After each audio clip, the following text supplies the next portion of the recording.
A very good afternoon to all the students who are present today to yet another lecture of third year BCom semester 5 for the subject Business Administration.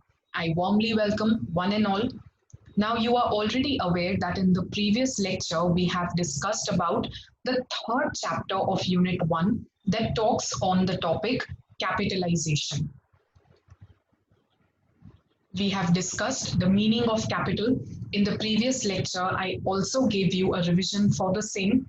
We have studied different viewpoints pertaining to the meaning of capital, such as the trader's view, the economist's view, capital according to the accounting system, from the commerce viewpoint, and from the legal viewpoint. We also discussed and revised the meaning of capitalization, that is to say, the total capital with which the business can run smoothly, comprising of the shares, the bonds or the debentures, long term loans, and the accumulated surpluses, the money that has been retained in the business. In the previous lecture, we have discussed about the importance of capitalization as to why one needs to estimate the capital requirement. So I very well explained you about two things. That is to say, if you do not estimate the capital requirement, either you would face shortage of funds or you would face excess or surplus funds. So you wanted to avoid both the situations, that is to say, overcapitalization and undercapitalization. So in the importance, we had understood that it was required to determine the reliable and the accurate estimate of capital. Once that was done, we could have determined the sources from where the capital would be obtained. As I said, we neither want over nor undercapitalization. That is to say, neither the capital should be more than what is required, nor it should be less than what is required.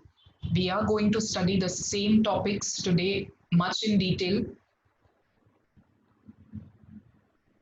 So I hope that you are clear with the importance of capitalization. We would also study today how book value and real value comparison can help you judge the capitalization. So students, in the previous lecture, we also did a very important answer pertaining to the theories of capitalization. We had understood three different theories, namely the cost theory, the earnings theory, and the present market value of asset theory.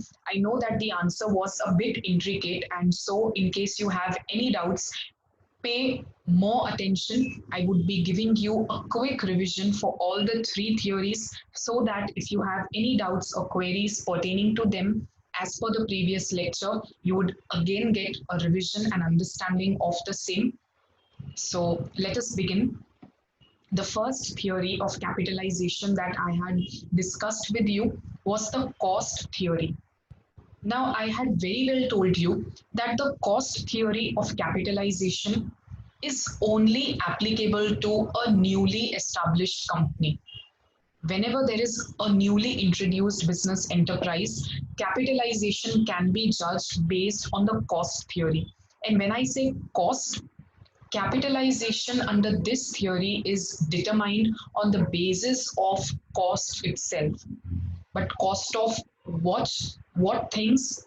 So the cost was of the fixed assets, the current assets, or I can say the working capital that is required to run the business, along with the promotion expenses being incurred in the initial stages of business. It could be the advertisement, it could be the preliminary expenses.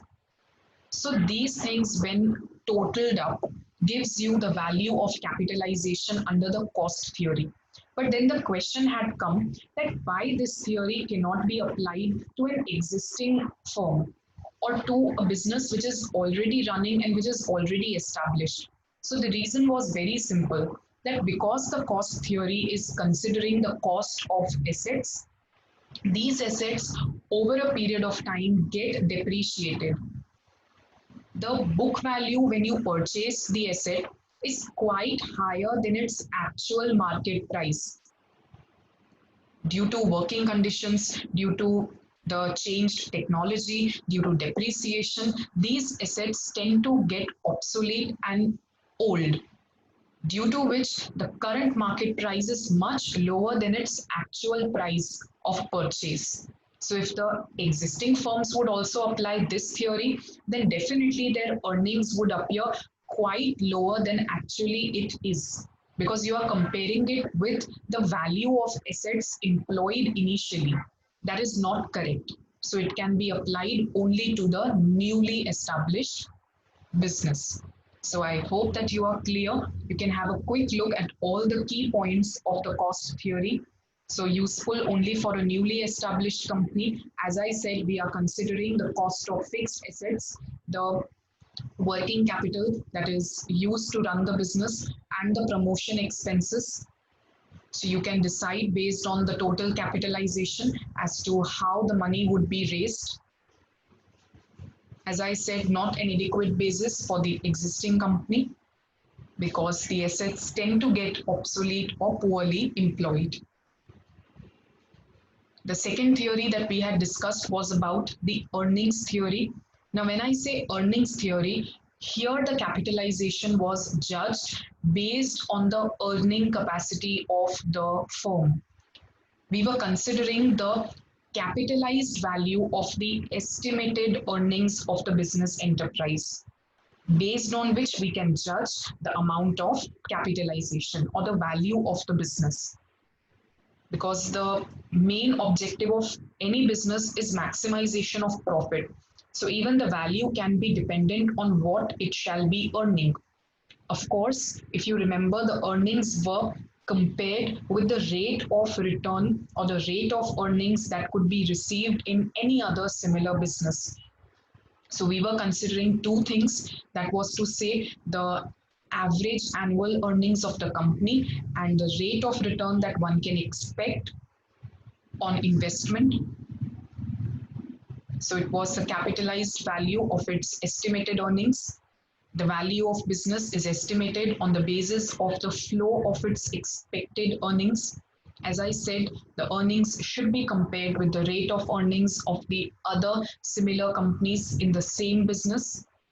I had shown you an example that if investors are expecting 9% rate of return, that is to say they invest somewhere else and they are able to get a 9% return, and if the company's average profit is 90,000, the formula for capitalized earnings would be the company's profit divided by the rate of return. And as you can see, percentage is on 100. So we multiply it with 100. The value of capitalization is rupees 10 lakhs. I hope you are clear with the earnings theory as well. The third and the final theory of capitalization, it is the present market value of assets. Now, in the first theory, that is the cost theory, I very well explained you that it is not applicable for an existing company or a business which is already being established, for the simple reason that with the span of time, the value of assets tends to get deteriorated. And so you cannot measure the capitalization based on the value that at which the assets was already purchased. So under the present market value of asset theory, we are not considering the cost of acquisition, but we shall consider the present market value of the assets, and thereby we deduct the value of liabilities. So what we shall receive is the amount of capitalization. So as I said, the existing companies will make use of it. The present values of the company's assets will be determined based on the working conditions, the market demand, the depreciation. The total liabilities will be deducted from the total market value. As I said, we are considering the present market value of company's assets, not the value at which it was actually purchased. So the resultant figure is capitalization. I hope that by now you are very well clear with all the three theories of capitalization. So students, let us move further in the chapter with the new topic of today, a very important topic, and even from your exam point of view, these topics are very important.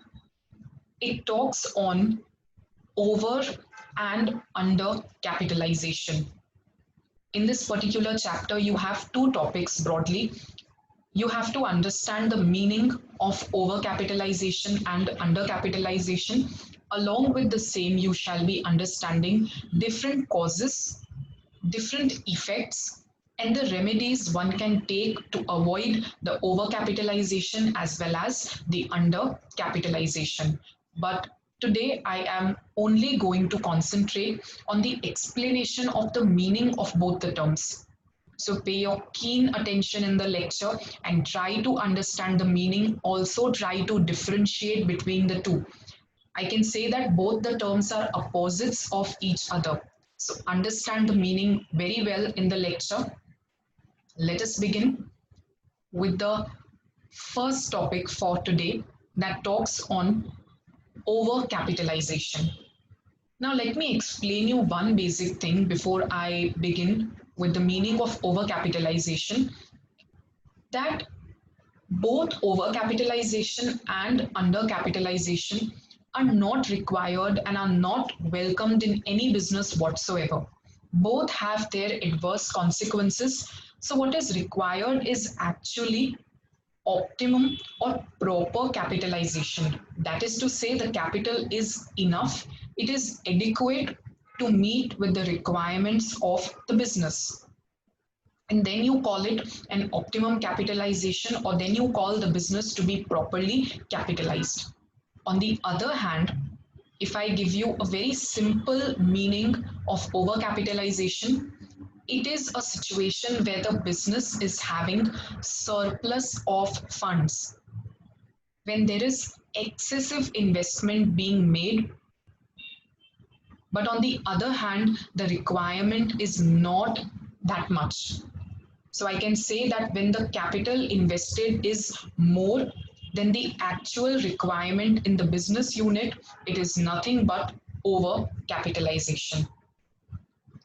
Well, on the other hand, if I talk on undercapitalization, it is simple to say that when the amount of capital is less than what is required, it is under capitalization. But students, in the previous lecture, I told you that we shall be making use of the real and the book value of shares to determine capitalization. So the same thing we are going to understand today. We shall understand how we can find out the real value, how we can find out the book value, based on which you can decide whether the company is over or under capitalized.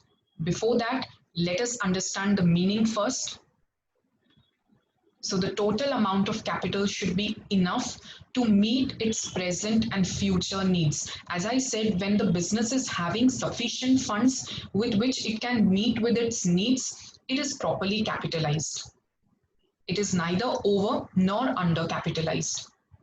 But because we are talking about overcapitalization, I can say that it is overcapitalized if its earnings are less in relation to its capital investment. In other words, I may put that when the capital invested is much more, on the other hand, the earnings are not adequate and are not enough comparatively, it is nothing but over capitalization. Now comes those two values of share. That is to say, when the real value of share is less than its book value, the company is said to be overcapitalized. Now let me first explain you the book value and the real value. When we talk about book value, it is basically considering the total share capital and the total reserves that have been employed in the business. You divide it with the number of shares issued and you get the book value. So simple to say that share capital divided by the number of shares, you will get the book value per share. But on the other hand, the real value of share considers the earning divided by the shares. So it is actually taking into consideration the earning capacity of the firm. And then when you divide it with the number of shares, you get the real value. So basically, it says, again read it, that when the real value of share is less, meaning to say the earnings are less as compared to the book value, that is the share capital you have invested, the company is nothing but over capitalized. So, one more meaning for you, the amount of capital invested in the company is not appropriate in relation to its earnings. Your investment is quite more than what is required, because of which your earnings are not enough. Its earnings are low. The amount of capital invested is more than what it is needed by the business. When you have invested more capital, you are not in need of which your earnings would definitely be low as compared to your investment. And this entire situation that you see is over capitalization. If you have even a slightest doubt, I'm going to explain you with the help of an example. I would explain you how we find out the book value, how we find out the real value, and on comparison of the two, we can decide whether the firm is overcapitalized or undercapitalized. So let us see, there is an example. The company has raised money through share capital, that is 5,000 shares, 100 each, that is the value per share. So the share capital is 5 lakhs. The reserves and surplus that the company holds is rupees 3 lakhs. There are liabilities, that is 2 lakhs, and you have total assets, that is 10 lakhs. So let us first find out the book value. I hope you know that book value is nothing but the share capital plus reserves. But in accounts, you have studied that share capital and reserves can also be found out when you deduct the liabilities from the total assets. So either take net assets or take share capital plus reserves. So it can be 5 plus 3, that is 8 lakhs, or I can do 10 minus 2, that is 8 lakhs. The number of shares, as you can see, it is 5,000. So 8 lakh divided by 5,000, your book value per share becomes rupees 160. You can also calculate and you can get the answer. So in the entire process of finding out the book value, we have not included one thing, that is earnings. So we are just considering the investment portion. Now let me explain you about the real value. As I said, real value of a share would be based on the estimated earning capacity of the firm. And that I have already explained you in the earning theory. So you already know how to find out the capitalized value of earnings. So it is nothing but earnings divided by the expected rate of return, the return that could be expected from any similar business whatsoever, multiply by 100. So in the example, we have assumed the profit to be 36,000, the return to be 6%. So 36,000 multiply by 100, you divide by 6, it gives you rupees 6 lakh. So this is the value, capitalized value of the earnings. You divide it with the number of shares, that is to say 6 lakhs, divide by the shares that were 5,000. The real value of share is rupees 120. You divide and you will get the same answer. So students, now you can see that the real value considers one aspect, that is earnings. Now make a comparison. The book value you found out earlier is rupees 160. The real value you found out right now is rupees 120. Can you tell me whose value is higher? So the book value is higher than the real value. Or in other words, I can say the real value is less than the book value. And this is the situation of overcapitalization. I would again show you the line we read in overcapitalization. That is to say, when the real value of shares is less than its book value. As I said, the earnings being less as compared to the capital investment. So I hope that you are clear with it. So the conclusion that we discussed, you may read it once more. This is the conclusion derived from the example. So here the book value of the share 160 is greater than its real value 120. So definitely you can say the investment is higher in relation to the earnings. The company is overcapitalized. The total capital is greater in relation to its earnings. As I said, undercapitalization is exactly opposite to overcapitalization. So just reverse the situation.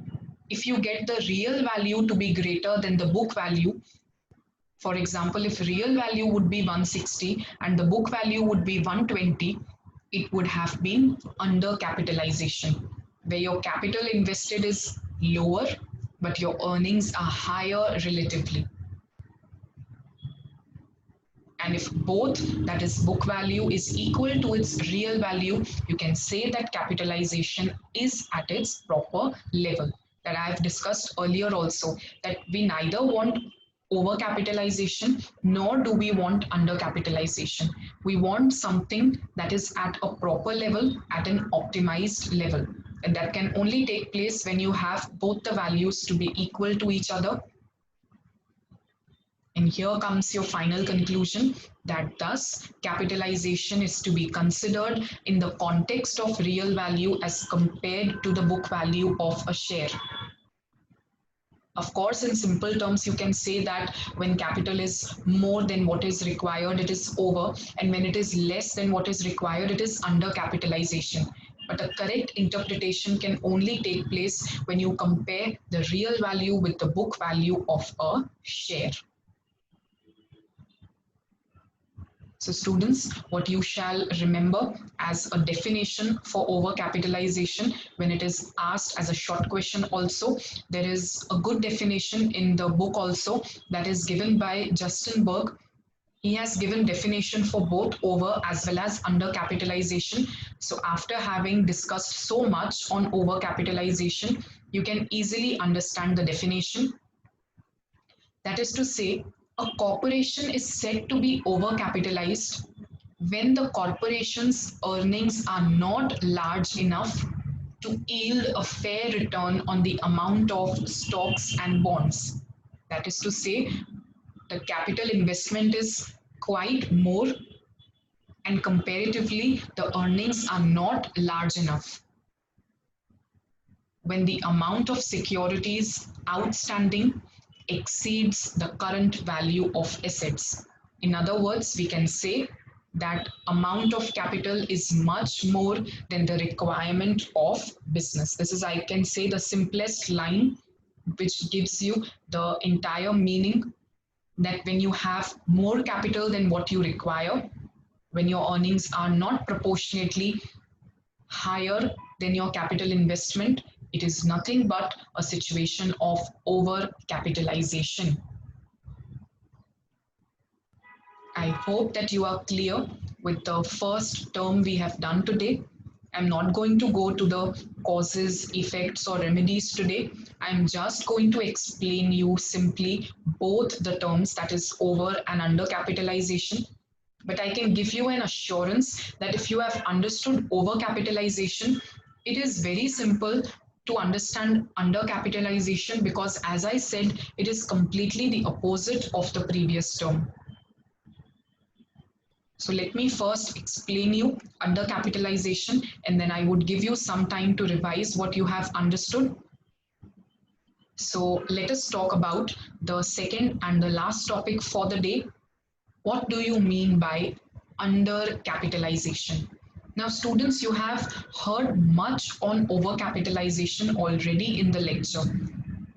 Just think about the same scenario, but in the opposite direction. In undercapitalization, we would be saying that when the total capital investment is less than what is actually required by the business, it is undercapitalization. Secondly, you can say that when the earnings are relatively higher than the capital investment, it is under capitalization. And if we compare the real value and the book value, because the earnings are higher than the capital investment, I can say that the real value of a share is higher than the book value of the share. The situation is under capitalization.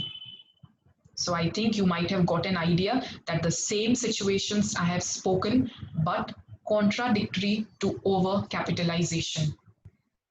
Please read it once more. So, as I said, it is a situation opposite to overcapitalization, a situation where your real value is higher than the book value. And as you know, the real value is determined by the earning capacity. So, the second sentence that you can say is the earnings are higher as compared to the capital that has been invested. The capital investment is less, the value of shares, debentures, long term loan, that is to say, the value of capital that you have raised, you have invested, is less than the value of the assets of the company. Your capital investment is less as compared to your earnings. So, again, as I said, you have a definition by Justin Berg.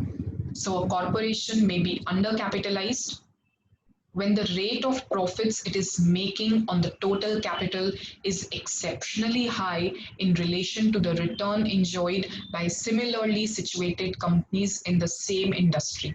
As I said, your earnings are quite high as compared to what capital you have invested.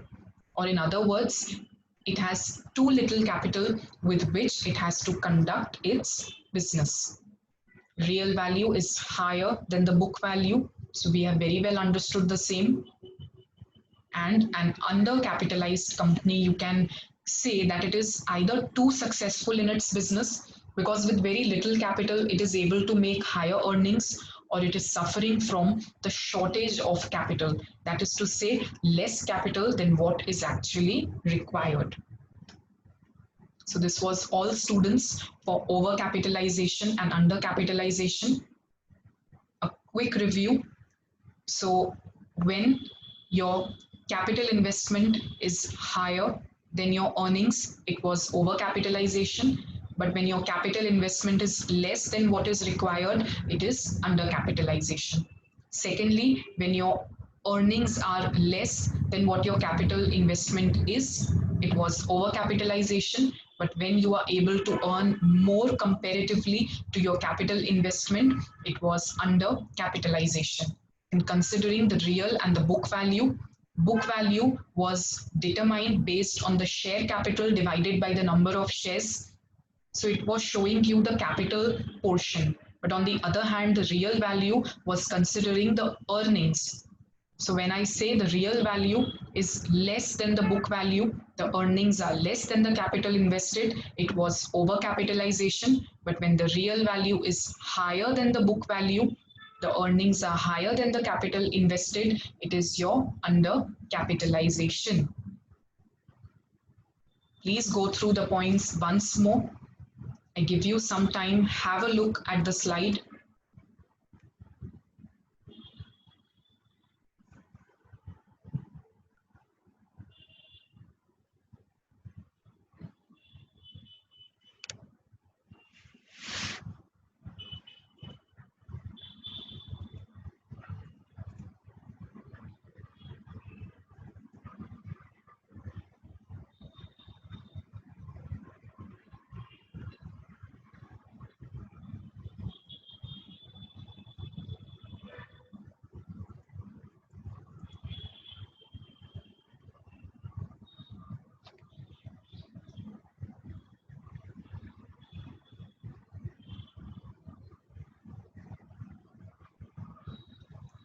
Also, whenever you write for under and over capitalization, do explain it with the help of one example which can show the comparison between the real value and the book value.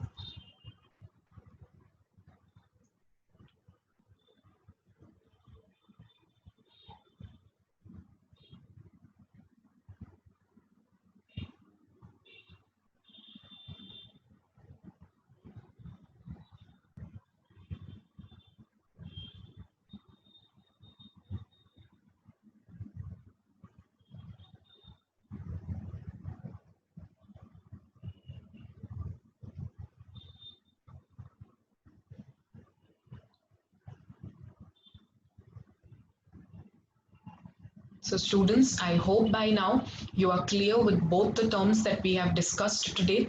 They are considered to be the main or the core part of this chapter, that is over and under capitalization. Make sure that the concepts are clear in your mind so that you can understand its causes, effects, and remedies very well in the next lecture.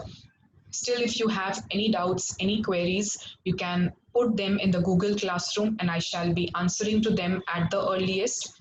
Refer the points once again and keep the concepts clear in your mind. Thank you so much for the day. Until then, happy learning.